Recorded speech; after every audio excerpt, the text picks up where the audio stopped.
So yesterday we began looking at the story of Bartimaeus, a very familiar story to many people, a Sunday school story, and we got halfway through.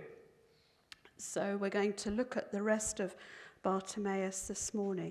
So we basically looked at the fact that he was a blind man sitting by the side of the road as Jesus and the disciples came out of Jericho.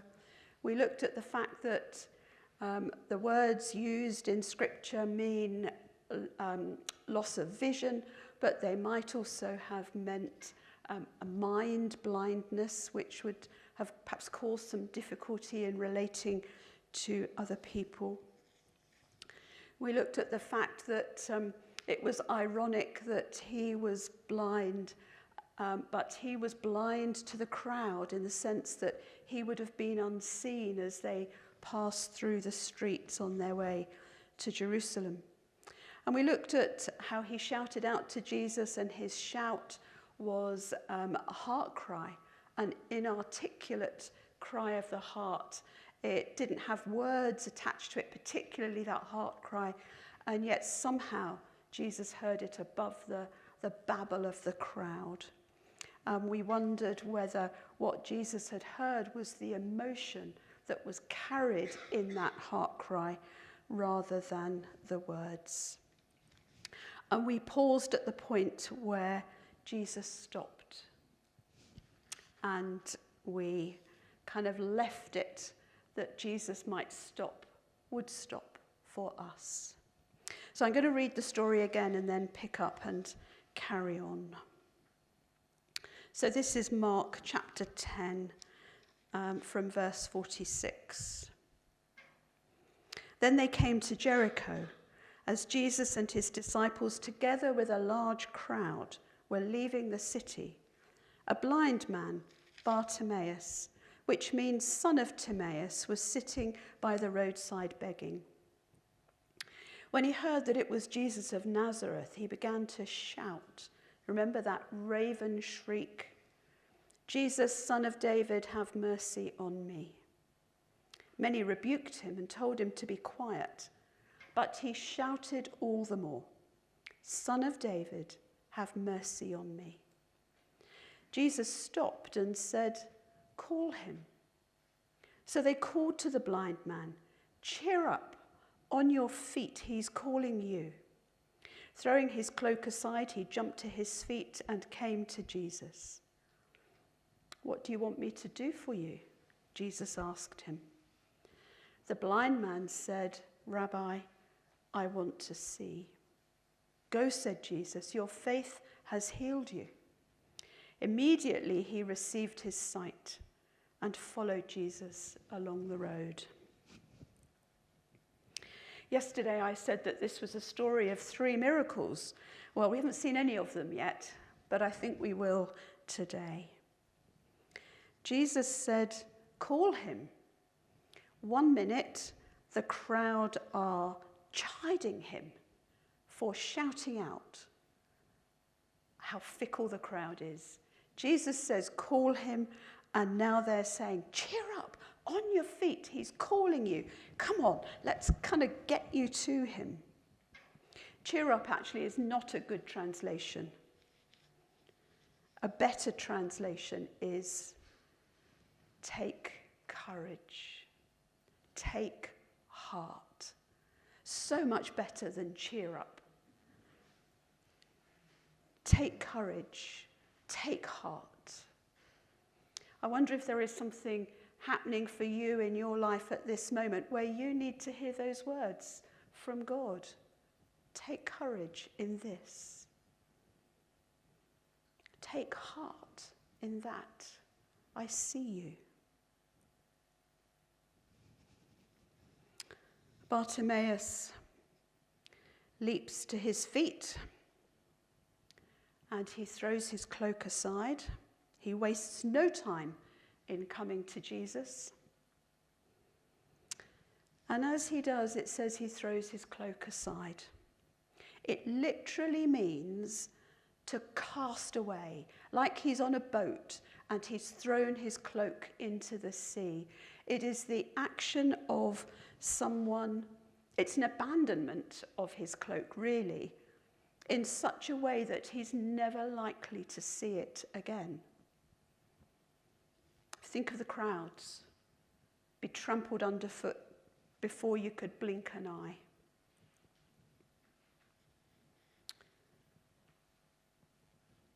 But we mustn't miss the fact that for him, his cloak probably was his most significant possession. And here he is, casting it overboard like it doesn't matter. Cloaks of that time were thick and heavy garments. Most people only had one because they were expensive. And for Bartimaeus, that cloak probably represented his shade from the sun during the day, his blanket at night, the thing he sat on, the protection from the dust storms. Maybe he even held it out for people to cast their coins in, so it was like his net. Otherwise, how would he know where they were? It might even have marked his plot, his kind of territory on the curbside. And perhaps for him was the symbol of who he was, his identity. And here he is, throwing it away because he is never likely to get it back.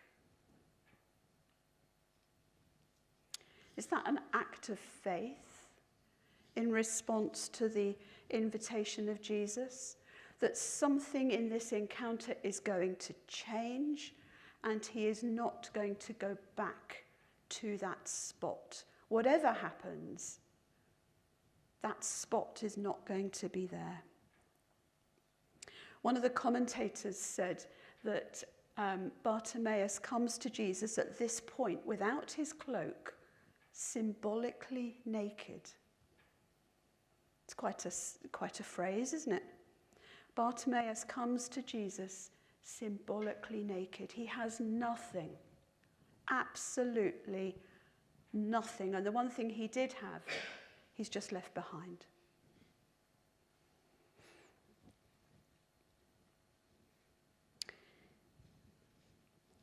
The truth is, we probably all have cloaks that we hang on to. And sometimes we need to leave them behind. Sometimes we need to leave them behind. It might not be a physical thing. It might be an attitude. It might be a behavior. It might be a thought pattern in some way, a way of life. So another question this morning is, what might coming to Jesus symbolically naked look like for you? I guess it will be different for all of us. But what might that mean or be for you? And then we have this picture, which I just love. I wonder how many people in the crowd saw this, that here is Bartimaeus in his darkness, standing before Jesus, who is the light. He's the light of the world. We've got the man in darkness standing before Jesus, the light of the world. I mean, that's profound, isn't it? What a parable. What a prophetic thing. And the wonder is, Jesus comes to us and invites us to come and stand in our darknesses, whatever that darkness might be for you, to stand before him who is light. And then Jesus says this statement, and you might have thought the answer was completely obvious. He says to Bartimaeus, "What do you want me to do for you?" Jesus could have just touched him or spoken a word, and the blindness would have been gone, and Jesus could have gone on his way. But I don't think that was enough for Jesus, you see. I don't think it was enough for him. He says, what do you want me to do for you? He gives him such dignity, doesn't he? Because it gives Bartimaeus the choice to voice it. And he might have voiced something completely different. I find sometimes when I'm listening to people in a kind of a prayer time, that they tell a long and difficult story. And I might say something like, so what's the one thing you might want to ask the Lord today? What's your heart cry today? And what they say is completely different to the story. What do you want me to do for you? What do you want Jesus to do for you today? He could have asked for the world, Bart, couldn't he? Bartimaeus, he could have asked for the world. And he says, I want to see. I want to see. Literally, it means I want to look up. And for me, that says much more than I want to see. It means I want to hold my head up in life. I want to be restored amongst people. I want to be able to be in company, not just stuck here by the side of the road. I want to look up. I want to hold my head high. And maybe even have some pride in who I am. Have you ever seen an unmiraculous miracle? Because I think this is it. There's nothing recorded that Jesus touches him, prays for him, pleads to God for him. But he's healed. Bartimaeus is healed. The first miracle. Sight is restored. And in fact, the word that's used for his sight is restored, he received his sight, is the same as I want to see. I want to hold my head up. So that's what Jesus did for him, exactly as he asked. Sight restored, he could hold his head up. What would it look like for you to have a different perspective on your situation, to be able to hold your head up in whatever time you're in right now? The second miracle. So where's that in this story?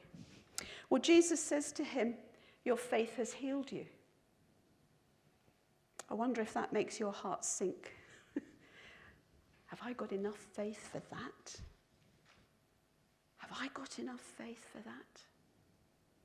But you see, it's not about the faith that we have to muster, that we have to kind of summon up somehow. It's not it at all. We have to go back to those words that was spoken to Bartimaeus. Take courage, take heart. That was the nudge, the moment that, if you like, there was that injection of faith into Bartimaeus. You've probably all known it, where something drops into your head. I should send a card to that person. I ought to drop in on this one. Maybe I'll ring them. And you do it. I guess like me, sometimes you do, sometimes you don't. And when you do, it might just be that you were the hand of God for that person.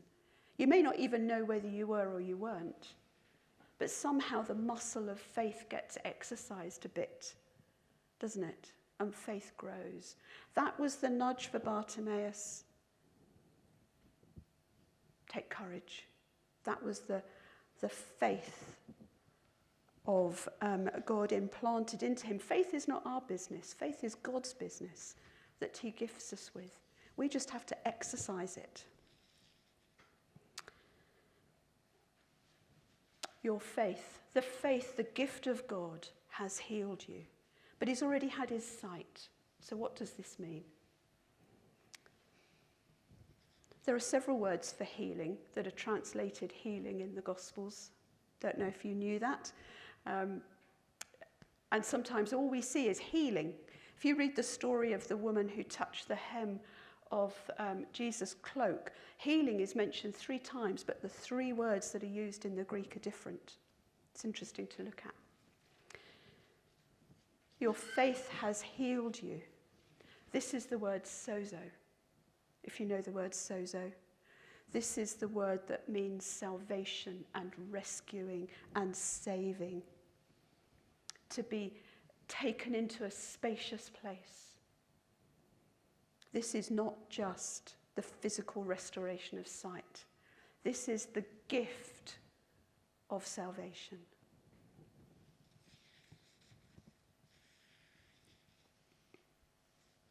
So not only has Jesus restored his sight, the second miracle is that he now has the gift of eternal life. He's saved, right relationship with God the Father, with Jesus. And the third miracle,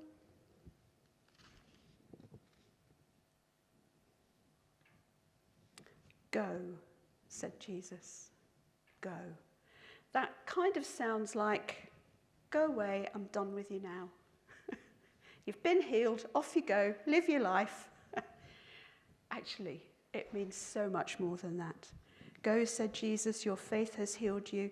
He received his sight and followed Jesus along the road, because that go means live out your life under someone's direction with purpose.